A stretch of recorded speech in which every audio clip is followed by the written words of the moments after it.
وہ مر گیا ہے لیکن اس کا فائدہ قبر میں اس کو مل. بچوں کو پڑھائیے، تعلیم دیجئے، ایجوکیشن دیجئے، تاکہ آپ کے مرنے کے بعد آپ کا بچہ آپ کی قبر پر جا کر سورہ اخلاص، سورہ فاتحہ اور سورہ یاسین کی تلاوت کر سکے. کہ حضرت موسیٰ علیہ السلام خضر علیہ السلام سے ملاقات کرنے کی تمنا کیے، رخت صبر باندھے حضرت یوشع بن نون.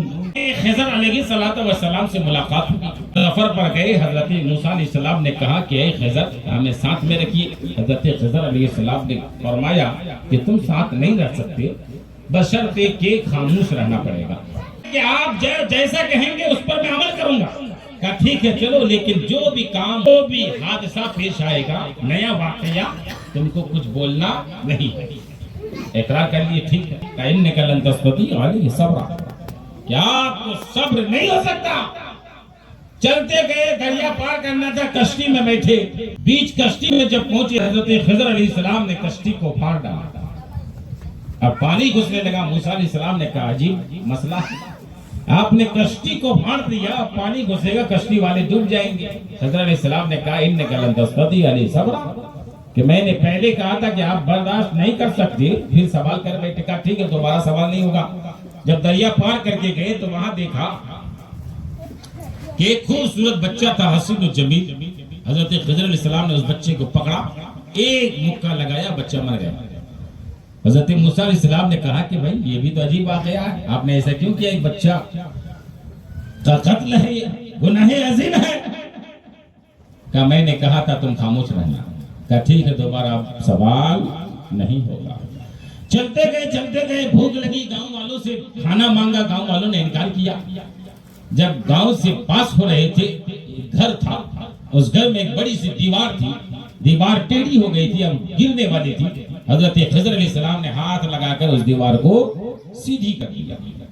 دیوار صحیح ہو گئی.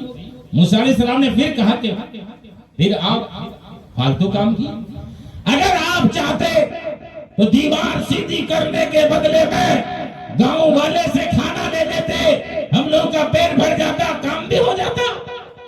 کہا کہ میں نے کہا کہ آپ سوال مت کرنا، 3 بار سوال ہو چکا ہے. ھذا فراق بینی و بینک، اب تمہارے اور ہمارے بیچ میں جدائی کی، بس ختم ہی ہونے والی تقریر.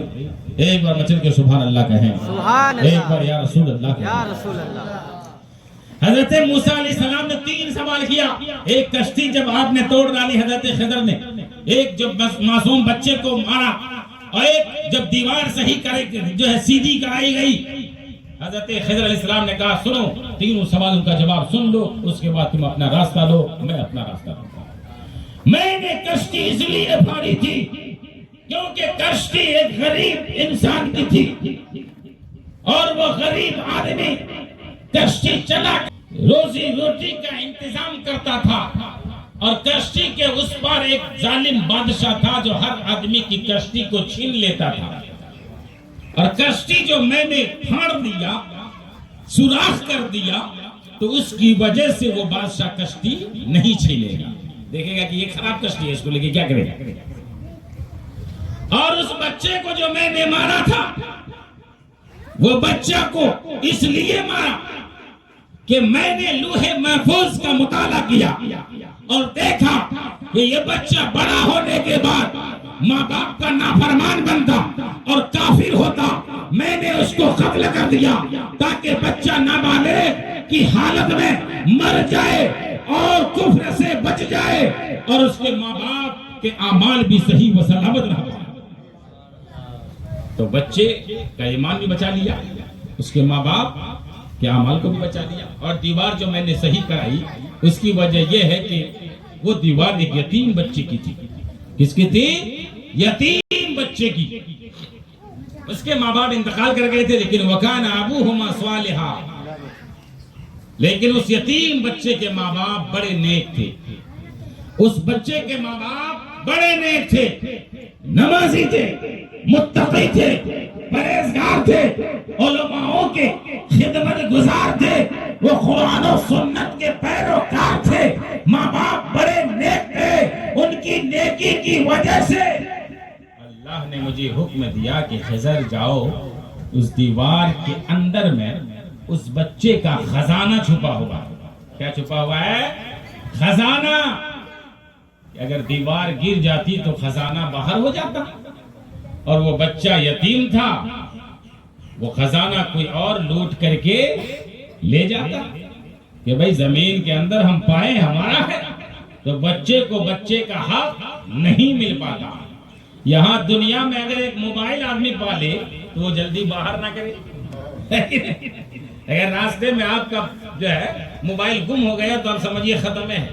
فون کیجئے گا سوئچ آف، ختم، اٹھے بھی نہیں کرے گا. اب پائے کوئی جانور پا رہا ہے وہ بھی نہیں دے رہا ہے، پیسہ پائے وہ بھی نہیں دے رہا ہے. اللہ اکبر. تو بتائیے خزانہ اگر ہاتھ آ جائے، سونا ہاتھ آ جائے تو کون دے گا؟ دے گا کیا؟ لیکن ہونا تو یہ چاہیے کہ اگر پتہ چل جائے کہ فلاں کا ہے تو دے دینا چاہیے. مسئلہ بھی یہی کہتا ہے. بہرحال حضرت خضر کہتے ہیں اے موسیٰ پیغمبر، اس کے ماں باپ نیک تھے اور ماں باپ نے اپنے یتیم بچے کے لیے دیوار کے نیچے خزانہ چھپا کے رکھا تھا. تو میں نے چاہا کہ جب یہ بچہ بڑا ہو جائے گا تو دیوار کے نیچے سے خزانہ نکال لے گا اور اپنے کام میں خرچ کرے گا.